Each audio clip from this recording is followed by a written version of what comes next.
Hi అండి. అందరూ ఎలా ఉన్నారు? మీరందరూ బాగున్నారనే అనుకుంటున్నాను. నాకు తెలిసిన మరికొన్ని చిట్కాలను షేర్ చేస్తున్నాను. ఐ హోప్ మీకు టిప్స్ అన్నీ నచ్చుతాయని అనుకుంటున్నాను.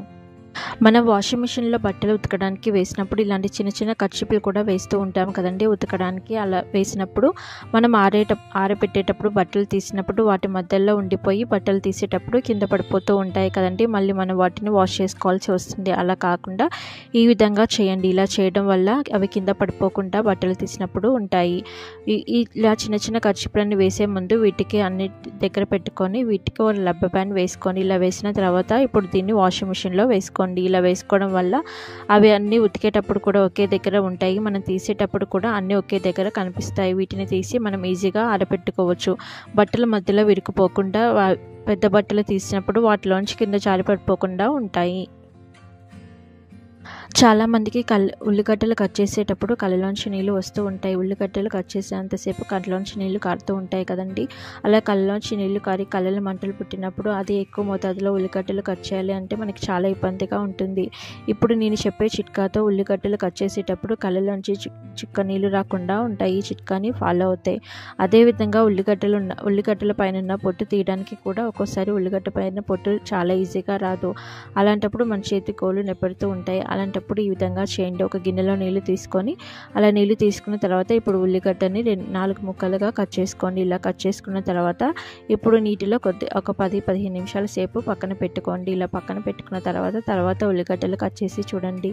అవి చాలా ఈజీగా మనం కట్ చేసుకోవచ్చు. కళ్ళలోంచి ఎలాంటి చుక్క నీళ్ళు రాకుండా ఉంటాయి. అదేవిధంగా వాటి పైన పొట్టును కూడా మనం చాలా ఈజీగా ఒలుచుకోవచ్చు. ఈ విధంగా ఉల్లిగడ్డలు కొద్దిసేపు నీటిలో నానడం వల్ల వాటిలో ఉన్న రసం అంతా పోయి మనకి కళ్ళలోంచి నీళ్ళు రాకుండా ఉంటాయి. ఈ విధంగా మనం చేయడం వల్ల ఎన్ని ఉల్లిగడ్డలైనా చాలా ఈజీగా కట్ చేసుకోవచ్చు. మీకు ఈ టిప్ చాలా ఉపయోగపడుతుందని అనుకుంటున్నాను. మీకు ఈ టిప్ నచ్చితే ప్లీజ్ ఒక లైక్ చేయండి. చాలామంది పిల్లలు అరటికాయ తినడం ఇష్టపడని వాళ్ళు కూడా ఇలా చేసి ఇవ్వడం వల్ల అరటికాయను చాలా ఈజీగా తింటారు. అదేవిధంగా వాళ్ళే పదే అడిగి రోజు అరటికాయ తినేస్తారు. ఈ విధంగా చేసి చూడండి.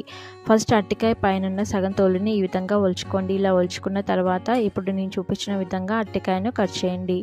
చూస్తున్నారు కదా, ఈ విధంగా పైన తోలంతా ఒలుచుకోండి. ఇలా ఒలుచుకున్న తర్వాత ఏదైనా ఒక నైఫ్ని తీసుకొని ఈ విధంగా కట్ చేసుకోండి. ఇలా కట్ చేసుకున్న తర్వాత ఈ విధంగా మనము వాళ్ళకి ఏదైనా డిఫరెంట్ షేప్లో కట్ చేసి ఇస్తే చిన్నపిల్లలు చాలా ఇష్టంగా తింటారు. ఇలా కట్ చేసిన తర్వాత ఏదైనా ఫోర్క్ తీసుకొని ఆ ఫోర్క్తో ఈ విధంగా కుచ్చుకొని తినేలాగా చూపించండి. ఇలా ఇవ్వడం వల్ల పిల్లలు చాలా ఇష్టంగా తింటారు. వాళ్ళకి ఇంట్రెస్టింగ్గా ఉంటుంది. ఈ విధంగా చేసి ఇవ్వడం వల్ల మీకు ఈ ట్రిక్ చాలా ఉపయోగపడుతుందని అనుకుంటున్నాను. మనం ఎక్కడైనా ఊర్లకి కానీ బయటికి కానీ వెళ్ళేటప్పుడు నెక్స్ట్ రోజు బ్రష్ చేసుకోవడానికి బ్రష్ని టంగ్ క్లీనర్ని తీసుకొని బ్యాగ్లో వేసుకొని వెళ్తూ ఉంటాం కదండి.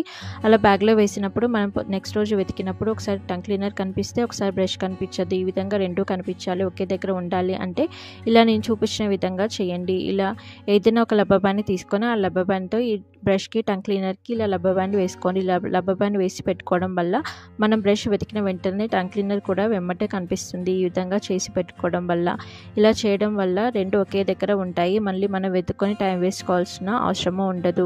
ఈ విధంగా వేసి పెట్టుకోండి. తర్వాత మనకి అవసరమైనప్పుడు ఆ రబ్బర్ బ్యాండ్లో నుంచి టంగ్ క్లీనర్ని తీసేసి ఈ విధంగా బ్రష్ టంగ్ క్లీనర్ని యూజ్ చేసుకోండి. ఇలా యూజ్ చేసుకుని మళ్ళీ తర్వాత రెండు ఒకే దగ్గర ఈ విధంగా పెట్టుకోండి. ఇలా పెట్టుకోవడం వల్ల మనకి టైము సేవ్ అవుతుంది. రెండు ఒకే దగ్గర ఉంటాయి, వేరే వాటిలో కలిసిపోతాయి అన్న ఇబ్బంది ఉండదు. ఈ విధంగా చేసి చూడండి. మీకు ఈ ట్రిక్ చాలా ఉపయోగపడుతుందని అనుకుంటున్నాను. మీకు ఈ ట్రిక్ నచ్చితే ప్లీజ్ ఒక లైక్ చేయండి. నా ఛానల్ని సబ్స్క్రైబ్ చేసుకోండి. పక్కనే ఉన్న బెల్ ఐకాన్ని ప్రెస్ చేయండి. మనం డబ్బులు పెట్టి బయట కొనాల్సిన అవసరం లేకుండా ఇలా 2 స్పూన్లు ఉంటే చాలు. ఇలాంటి స్పూన్లను యూజ్ చేసుకొని మన ఇంట్లోకి అవసరమయ్యే వస్తువుని తయారు చేసుకోవచ్చు. ఈ విధంగా 2 స్పూన్లను తీసుకోండి. ఇలా తీసుకున్న తర్వాత వీటికి ఒక రబ్బర్ బ్యాండ్ని ఈ విధంగా నేను చూపించిన విధంగా ఇలా రెండింటికి కలిపి ఈ విధంగా వేసుకోండి. ఇలా వేసుకొని పెట్టుకున్న తర్వాత ఇప్పుడు దీన్ని ఏ విధంగా యూజ్ చేసుకోవాలో చూపిస్తాను చూడండి. ఈ విధంగా రెండింటికి కలిపి రబ్బర్ బ్యాండ్ వేసుకోండి గట్టిగా. ఇలా వేసుకున్న తర్వాత ఇప్పుడు దీన్ని ఈ విధంగా యూజ్ చేసుకోండి. చూస్తున్నారు కదా, ఒక హోల్డర్ తయారైపోయింది. ఈ విధంగా మనము బయట పెట్టి కొనాల్సిన అవసరం లేకుండా ఇంట్లో ఉండే వాటితోనే తయారు చేసుకోవచ్చు. ఈ విధంగా మనము చపాతీని తిరిగేసేటప్పుడు లేకపోతే పాపడ్ని నూనెలో ఫ్రై చేసేటప్పుడు దీని సాయంతో ఇలా హోల్డర్ లాగా యూజ్ చేసుకోవచ్చు. ఈ విధంగా చూస్తున్నారు కదా, ఈ విధంగా మనం పాపడ్ని కానీ చపాతీని కానీ చాలా ఈజీగా నూనెలోంచి తీసుకోవచ్చు. చపాతీని పెనం మీద కాల్చుకోవచ్చు. ఈ విధంగా యూజ్ చేసుకొని మీకు ఈ ట్రిక్ చాలా ఉపయోగపడుతుందని అనుకుంటున్నాను. కొన్నిసార్లు చపాతీ పిండి మనం కలిపినప్పుడు మెత్తగా అవుతుంది. అలా మెత్తగా అయినప్పుడు ఒక్కోసారి మనం చపాతీ చేసేటప్పుడు చపాతీ కర్రకు చపాతీ అతుక్కొని ఉంటుంది. అలా అతుక్కోకుండా ఉండాలి అంటే ఈ విధంగా చేయండి. ఫస్ట్ స్టవ్ను వెలిగించుకొని స్టవ్ మీద ఈ చపాతీ కర్రను కొద్దిసేపు వేడి చేసుకోండి. ఇలా వేడి చేసుకోవడం వల్ల వాటికి ఉన్న తేమంతా పోతుంది. ఈ విధంగా చేయడం వల్ల కర్రలో ఉన్న తేమంతా పోతుంది. కర్ర కొద్దిగా వేడిగా అవుతుంది.